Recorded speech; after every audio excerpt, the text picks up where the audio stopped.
Allez, c'est parti pour un nouveau décryptage et aujourd'hui, on s'attaque à un vrai morceau de bravoure. On va se pencher sur un texte court, super incisif, qui parle de pouvoir mondial et de franc-maçonnerie. Attention, l'idée ici n'est absolument pas de prendre parti. On va vraiment décortiquer les mots de l'auteur, étape par étape, de manière totalement neutre. C'est une plongée fascinante au cœur de la dynamique du pouvoir, sans aucun filtre. En fait, il y a une énigme centrale qui flotte au-dessus de tout ce texte. Qui dirige véritablement les nations? C'est la grande question, non? Depuis toujours, l'humanité cherche à mettre un visage, un nom, sur les forces qui tirent les ficelles de l'histoire. Eh bien, cet extrait, il va franco. Il aborde le truc de face, de façon quasi chirurgicale, pour essayer de séparer la fiction de la réalité. Gardons bien cette question en tête, parce que ça va être la boussole de notre exploration. Première étape de notre analyse, le chapitre 1, en quelque sorte. Le mythe du contrôle, ou comment démystifier l'influence absolue. Ce qui frappe tout de suite, c'est que le texte ne tourne pas autour du pot. Il s'attaque d'emblée à une de ces idées reçues qui ont la vie dure. Dès les premiers mots, bam, le ton est donné.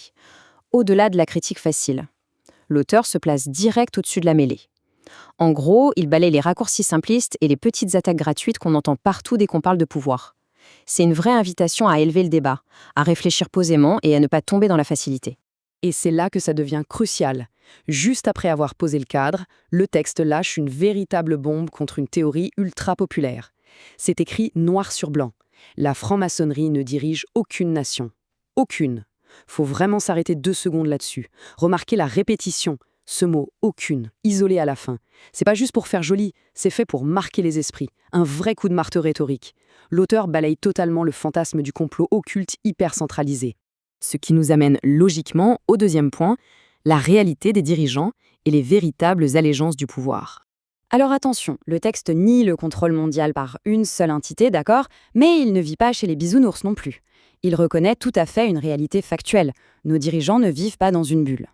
La source mentionne clairement que les chefs d'État font souvent partie de diverses confréries, de cultes. Et oui, l'auteur précise que beaucoup d'entre eux sont bel et bien francs-maçons. C'est un fait rapporté de manière totalement neutre. L'idée ici, c'est de dire que rejeter l'existence d'un gouvernement mondial secret, ça ne veut pas dire fermer les yeux sur les vastes réseaux d'influence dans lesquels gravitent nos élites. Mais voilà, c'est là qu'est la vraie subtilité de la démonstration. L'adhésion n'est pas la direction. L'auteur fait une nuance fondamentale qu'il faut absolument capter. Oui, des dirigeants fréquentent des loges ou des sociétés fermées, mais les principes philosophiques ou moraux de ces organisations ne sont absolument pas le mode d'emploi pour gérer un pays. L'institution ne remplace pas l'État. C'est vraiment la clé pour comprendre qu'il y a un monde entre les convictions d'un groupe et la géopolitique concrète d'une nation. Du coup, forcément, ça nous amène à un carrefour. Si les grands principes philosophiques ou maçonniques ne sont pas aux commandes de la marche du monde, qu'est-ce qu'il l'est? C'est la transition parfaite pour plonger dans le cœur du sujet, l'apogée de l'argumentaire de notre auteur. On arrive donc à la dernière section de notre décryptage, le véritable moteur humain, c'est-à-dire la nature profonde qui se cache derrière la politique. C'est le moment de vérité du texte, et le contraste est juste saisissant. D'un côté, on a cette image noble, un peu idéalisée, des principes authentiques. Et de l'autre, la réalité crue, presque dérangeante, ce que le texte appelle les avidités et appétits humains. Le message est super clair. Pour l'auteur, l'histoire, ce n'est pas un plan machiavélique organisé en secret par des philosophes de l'ombre. Pas du tout. C'est plutôt le résultat chaotique de pulsions humaines beaucoup plus primaires. Prenons un instant pour vraiment décortiquer cette expression, avidité et appétits humains. En gros, l'auteur parle de nos défauts les plus banals. L'ambition personnelle, la soif de pouvoir, l'égoïsme, la compétition féroce pour les richesses, bref, la nature humaine dans toute sa splendeur. Ce que fait le texte ici est brillant. Il prend le mythe hollywoodien d'un groupe secret tout-puissant et le remplace par un truc beaucoup plus ordinaire, notre propre nature faillible. C'est super important de se dire ça, parce que c'est une vision du monde débarrassée de tout folklore et profondément ancrée dans un réalisme pur et dur. Et pour boucler la boucle, l'auteur utilise une structure rhétorique assez géniale. Il termine son texte exactement avec les mêmes mots qu'au début. J'ai dit « au-delà de la critique facile ». C'est pas juste pour faire un effet de style, c'est une façon de verrouiller son argument. C'est un dernier appel qui dit « si on veut vraiment comprendre le monde, il faut arrêter avec les explications simplistes et avoir le courage de regarder la nature humaine en face, avec toutes ses failles ».